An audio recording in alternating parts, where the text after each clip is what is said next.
जय श्री राम। मंगल भवन अमंगल हारी, द्रवौ सुदशरथ अजिर बिहारी। जय सिया राम, जय जय सिया राम।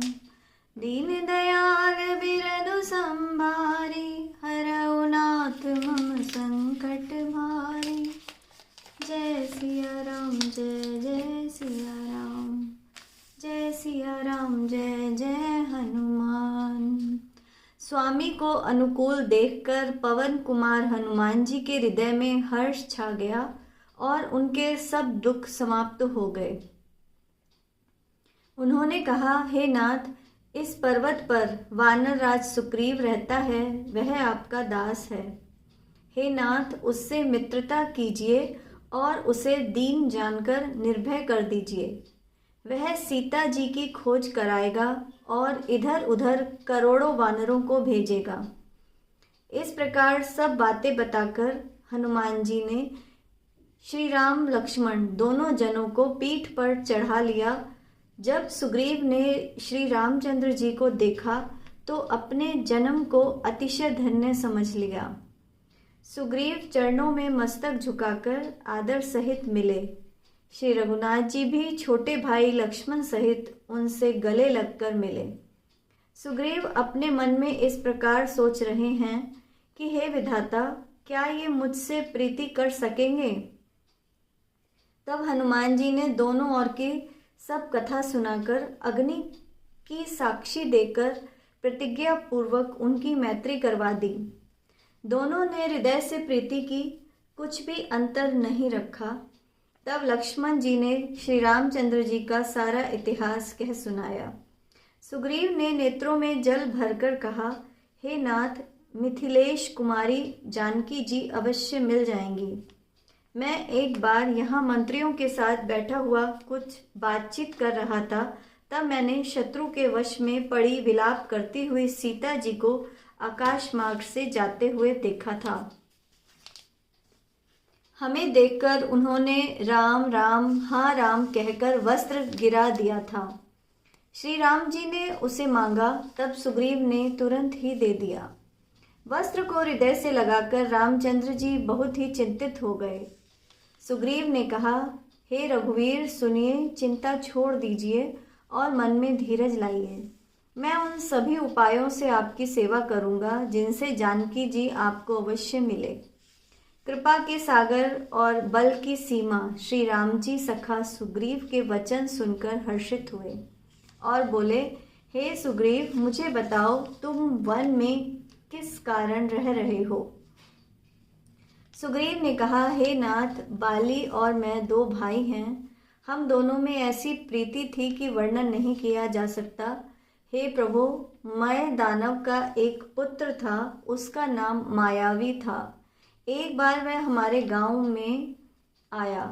उसने आधी रात को नगर के फाटक पर आकर ललकारा। बाली शत्रु की ललकार को सह नहीं सका। वह दौड़ा, उसे देखकर मायावी भाग चला। मैं भी भाई के संग लगा चला गया।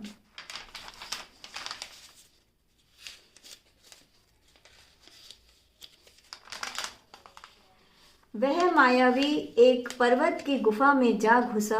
तब बाली ने मुझे समझाकर कहा, तुम 15 दिन तक मेरी प्रतीक्षा करना। यदि मैं उतने दिनों में न आऊं तो समझ लेना कि मैं मारा गया। हे खरारी, मैं वहां महीने भर तक रहा। उस गुफा में से रक्त की बहुत भारी धारा निकली। तब मैंने समझा कि उसने बाली को मार डाला, अब आकर मुझे मार डालेगा। इसलिए मैं वहां गुफा के द्वार पर एक शीला लगाकर भाग गया। और जब मंत्रियों ने राज्य को बिना स्वामी के देखा तो मुझे हठ पूर्वक राजा बना दिया। उधर बाली मायावी राक्षस को मारकर लौटा तो मुझे राज सिंहासन पर देखकर उसके हृदय में बड़ा विरोध पैदा हुआ। उसने समझा कि मैं राज्य के लोभ के कारण उसे गुफा में बंद कर आया था, ताकि बाली वहां प्राण त्याग दे और मैं यहाँ राजा बन जाऊं।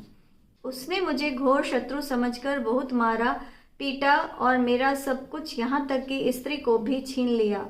हे कृपालु रघुनाथ जी, मैं उसके भय से बेकल होकर सभी लोकों में मारा मारा फिर रहा हूँ। वह शाप के डर से यहाँ नहीं आता तो भी मैं मन में भयभीत रहता हूँ। सेवक का दुख सुनकर दीनों पर दया करने वाले श्री रघुनाथ जी की दोनों लंबी भुजाएं फड़क उठीं। उन्होंने कहा, हे सुग्रीव सुनो, मैं एक बाण से बाली को मार डालूंगा। ब्रह्मा और शंकर की शरण में जाने पर भी उसके प्राण नहीं बचेंगे। बाली और सुग्रीव का जन्म कैसे हुआ, ये पढ़ लेते हैं। एक बार ब्रह्मा जी ने अपनी आँखों के किनारे से निकलने वाली मैल कीचड़ को निकाला और पृथ्वी पर फेंका। उससे एक महावीर वानर उत्पन्न हुआ। वह ब्रह्मा जी के समान ज्ञानवान और श्री विष्णु के समान बलवान था। ब्रह्मा जी ने उसका नाम ऋछराज रखा। उस ज्ञानवान और महाबली वानर ने ब्रह्मा जी के चरणों में सिर नवाया और पूछा, हे प्रजापति, मुझे आपका क्या आदेश है। ऋछराज के विनम्रता भरे शब्दों को सुनकर ब्रह्मा जी ने कहा, पुत्र, वनों में भ्रमण करो, कंद मूल फल खाओ और राक्षसों का विनाश करो। पुत्र, तुम्हारा जन्म राक्षसों के विनाश के लिए हुआ है। इसी के साथ वानर राज को ब्रह्मा जी ने दक्षिण दिशा की ओर जाने का निर्देश दिया। प्रजापति ब्रह्मा के आदेश और निर्देशानुसार ऋछराज ने राक्षसों का विनाश प्रारंभ कर दिया। जो राक्षस मिलता उसे अपनी मुष्टिका प्रहार से वह मृत्युलोक पहुंचा देता। जहां राक्षसों के समूह मिलते उन पर पर्वत चट्टानों की ऐसी वर्षा करता कि किसी को भी बचकर भागना संभव न हो पाता। घूमते फिरते एक दिन ऋछराज ने एक कुंड के जल में अपना ही प्रतिबिंब देखा और सोचने लगा कि वह कोई शत्रु है जो उससे भयभीत होकर इस कुंड में छिपा बैठा है।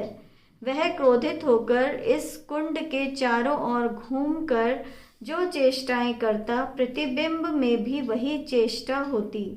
इसे ऋछराज ने शत्रु का युद्ध के लिए आह्वान समझा। वह क्रोध में किटकिटाकर उस कुंड में कूद पड़ा और एक सुंदर स्त्री के रूप में परिवर्तित हो गया। वह स्त्री जैसे ही कुंड से निकलकर बाहर आई कि उसके सौंदर्य पर देवराज इंद्र मोहित हो गए। ऐसा ही सूर्य देव के साथ भी हुआ। दोनों ही देवता अपने अपने कामोद्वेग को रोक नहीं पाए। उनका वीर्य स्खलित हो गया। इंद्र का वीर्य उस सुंदरी के बालों पर गिरा तथा सूर्य का उसकी ग्रीवा पर। इस तरह इंद्र के अंश से बालिका तथा सूर्य के अंश से सुग्रीव का जन्म हुआ। इस घटना के बाद कुंड में गिरकर स्त्री बना वह ऋछराज फिर से अपने पूर्व रूप में आ गया, अर्थात वानर बन गया। इसके बाद वह अपनी दोनों संतानों बाली और सुग्रीव को लेकर प्रजापति ब्रह्मा जी के पास गया। ब्रह्मा जी ने दोनों भाइयों को आदेश दिया कि वे किष्किंधा जाकर सुख भोगें। जब रावण का वध करने श्री राम वहां आएंगे तब उनके दर्शन कर तुम्हारा कल्याण होगा। ब्रह्मा जी के इन वचनों को सुनकर बाली और सुग्रीव प्रसन्न हो गए।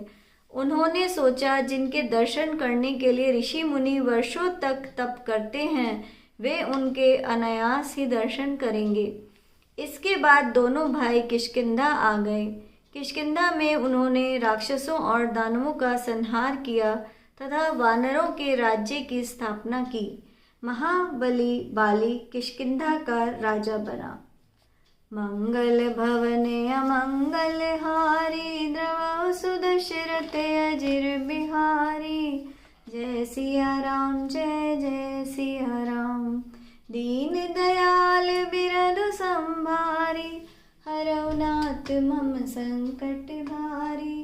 जय सिया राम, जय जय हनुमान। जय सिया राम, जय जय हनुमान। जय श्री राम।